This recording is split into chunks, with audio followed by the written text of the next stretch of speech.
Pois é, a gente precisa entender um pouco mais sobre este assunto, sobre essa polêmica, e a gente vai conversar agora com o Roberto Shoa, que é conselheiro do Fórum Brasileiro de Segurança Pública. Roberto, muito obrigado pela presença aqui na Globo News. Bem, mostramos os dois lados aí, eu gostaria que você fizesse uma análise, então, diante de todo esse cenário, sob o ponto de vista econômico, impacta muito? Bom dia para você. Bom dia, Fred, obrigado pelo convite, um prazer estar aqui com vocês.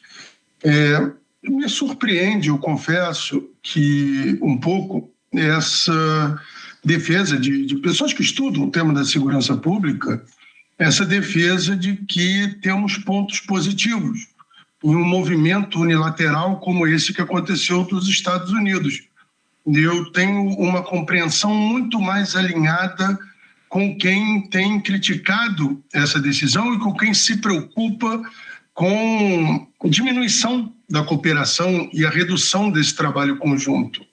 E tem um outro ponto que também tem me preocupado, que foi a adesão muito forte de integrantes de forças de segurança, de alguns gestores de segurança, né, ao interpretarem de que essa possível interferência estrangeira dentro de problemas internos relacionados à segurança pública teria algum efeito positivo.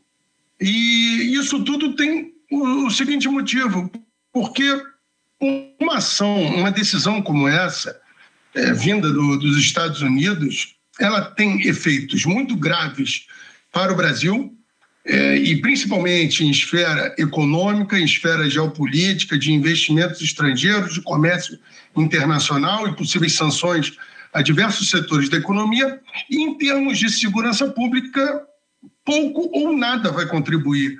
Porque se a gente examinar, por exemplo, o Comando Vermelho é uma organização criminosa que atua principalmente com controle territorial.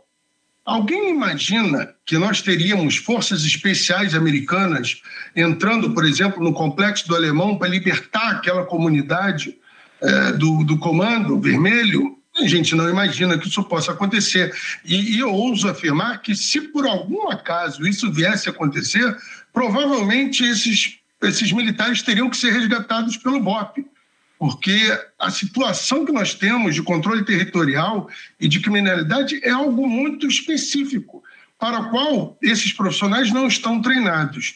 E se realmente fosse o objetivo do governo americano contribuir no combate a essas organizações criminosas, através do congelamento de ativos, bloqueios de bens, análise e impedimento de fluxos financeiros e combate também ao tráfico de armas, bastaria entrar num acordo com o que o próprio governo brasileiro pediu e tem pedido nas últimas reuniões, que é justamente um trabalho conjunto nesse sentido. Então, eu vejo como um ato unilateral que traz muito pouco ou quase nada de benefício e traz muita preocupação com que pode os impactos, principalmente econômicos, políticos e de comércio exterior para o nosso país. Roberto, então você acredita que houve uma falta de alinhamento aí entre os dois governos, né? Porque como você bem disse aí, é preciso ter um investimento também no combate territorial, de certa forma, combater essas organizações onde elas estão atuando. Então, qual seria o passo que o governo brasileiro poderia dar agora para conversar com o governo norte-americano e resolver esse impasse? O governo brasileiro tem tentado, Fred. A gente teve recentemente um acordo assinado entre a Receita Federal e a US Customs dos Estados Unidos para troca de informações para combater a lavagem de dinheiro. O Brasil, e não só o Brasil, outros países também, o México principalmente, têm apontado para o problema do tráfico de armas. A gente sabe, os próprios americanos sabem, a ATF, que é a agência responsável pelo combate ao tráfico de armas, já mapeou que, por exemplo, a Flórida é uma fonte importante de armas e peças de armas que são exportadas para o Brasil, que o Texas e o Arizona são fontes de armas comercializadas e que esses armamentos alimentam essas organizações criminosas por toda a América Latina. Então, se realmente os Estados Unidos tivessem esse trabalho conjunto e essa intenção de combater as organizações criminosas, esse seria um caminho muito importante. Agora fica a questão, a partir do momento em que o PCC e o Comando Vermelho são designados organizações terroristas, o governo dos Estados Unidos irá também punir a sua indústria armamentista e os seus comerciantes de armas pelas armas que vendem e que abastecem essas organizações, ou as sanções somente são voltadas para instituições financeiras e logísticas dos outros países? Eu acho que a gente precisa também entender se essa declaração vale para os dois lados ou só para um. Na questão do fluxo financeiro, o próprio presidente da República afirmou que nós temos pessoas procuradas no Brasil, investigadas, e que estão nos Estados Unidos e que falta um pouco dessa cooperação. Eu acho que, em razão de polarização política ou de disputas ideológicas dentro do Brasil, fragilizou muito a nossa posição, e isso é aproveitado pelos Estados Unidos para ter, de alguma forma, ferramentas de pressão geopolítica. E por que eu afirmo isso? Porque o que aconteceu na Venezuela, por exemplo, é muito emblemático, porque houve a classificação do Cartel de los Soles como uma organização terrorista. Usou-se essa justificativa para entrar na Venezuela e prender o presidente em exercício da Venezuela por ele atuar nesse Cartel de los Soles. Quando chegou em território americano, o Departamento de Justiça declarou que o Cartel de los Soles não existia, que era apenas um grupo de corrupção, de funcionários e oficiais corruptos. Então, é muito preocupante que esse movimento dos Estados Unidos tenha muito mais a ver com pressão geopolítica e defesa de interesses econômicos dos Estados Unidos do que realmente o combate a organizações criminosas, porque, eu repito, eu acho que o que podem acrescentar dessa forma é muito pouco. E assim como foi falado por autoridades no início da reportagem, é possível que essa cooperação, inclusive, seja reduzida como resultado dessa movimentação. Roberto, aproveitando que você já tocou no assunto Venezuela, vou introduzir um outro assunto aqui na nossa conversa e já a gente fala mais sobre isso, tá? Vou pedir licença para você, porque a ação contra o PCC e o Comando Vermelho expõe uma das relações mais tensas na guerra às drogas travada pelos Estados Unidos. O México é um dos países com histórico mais sangrento de ações dos cartéis do tráfico e é também um dos principais alvos de intervenções americanas contra o crime organizado ao longo do tempo. No segundo mandato, Trump começou a usar o narcoterrorismo como pretexto para sugerir o envio de tropas americanas ao território mexicano. No ano passado, ele designou 6 cartéis como terroristas internacionais. Entre os alvos colocados nessa mesma classificação imposta ao PCC e ao Comando Vermelho estão o cartel de Sinaloa, notório pelo El Chapo Guzmán, hoje preso, e o cartel de Jalisco, que teve o El Mencho morto no ano passado pelas forças mexicanas. Mas especialistas dizem que os efeitos práticos foram limitados e que essas organizações criminosas continuam mantendo forte presença territorial, capacidade financeira e influência em diferentes regiões. O que cresceu foi a tensão diplomática bilateral. A presidente mexicana, Claudia Sheinbaum, insiste que a soberania do México não está em discussão e que não apoia qualquer intervenção direta. Mas ela já extraditou pelo menos 90 criminosos para os Estados Unidos e tem feito operações especiais como a que matou El Mencho. E tem adotado uma política de ataque às engrenagens políticas e econômicas que sustentam as organizações criminosas, investindo em investigação e inteligência. Bem, nós voltamos a conversar aqui com Roberto Shoa. Roberto, a gente viu aí então esse cenário do México, você falou sobre a Venezuela. Será que de alguma forma, a partir dessa decisão agora dos Estados Unidos que colocou a PCC e o Comando Vermelho como terroristas, como organizações terroristas, de alguma forma isso impacta aqui no Brasil sobre quando a gente fala sobre a presença militar dos Estados Unidos por aqui? Olha, eu não acredito que no primeiro momento haja alguma ação militar dos Estados Unidos nos moldes do que aconteceu na Venezuela ou de uma presença que ocorreu historicamente na Colômbia. Sim, a gente tem fatores que podem mudar esse cenário, que, por exemplo, é a possibilidade de uma presença maior militar dos Estados Unidos no Paraguai, como tem sido noticiado, que parece que houve a permissão para que eles se instalem uma base aqui no meio da América do Sul. Então, é um fator que pode mudar esse cenário. Mas eu acredito que não. A diferença do México é que a forma de combate a esses cartéis, que tem sido adotada tanto pelo governo mexicano quanto pelos Estados Unidos, é de prender ou matar ou impedir a atuação de lideranças. É o kingpin, que é retirada da liderança. A morte do El Mencho, do cartel Jalisco Nova Geração, foi comemorada como uma vitória dessa política do governo Trump. Porém, o que acontece é que normalmente ou você tem uma briga interna dentro dessa organização criminosa para que ela se volte a atuar ou que um novo comando surja, ou normalmente o que acontece é que ela é absorvida por outro cartel mais poderoso, que no caso do México pode ser o cartel de Sinaloa, pode ser que isso aconteça. Mas o fluxo de drogas, o fluxo de dinheiro e a violência, às vezes a violência inclusive, ela piora em razão dessas disputas.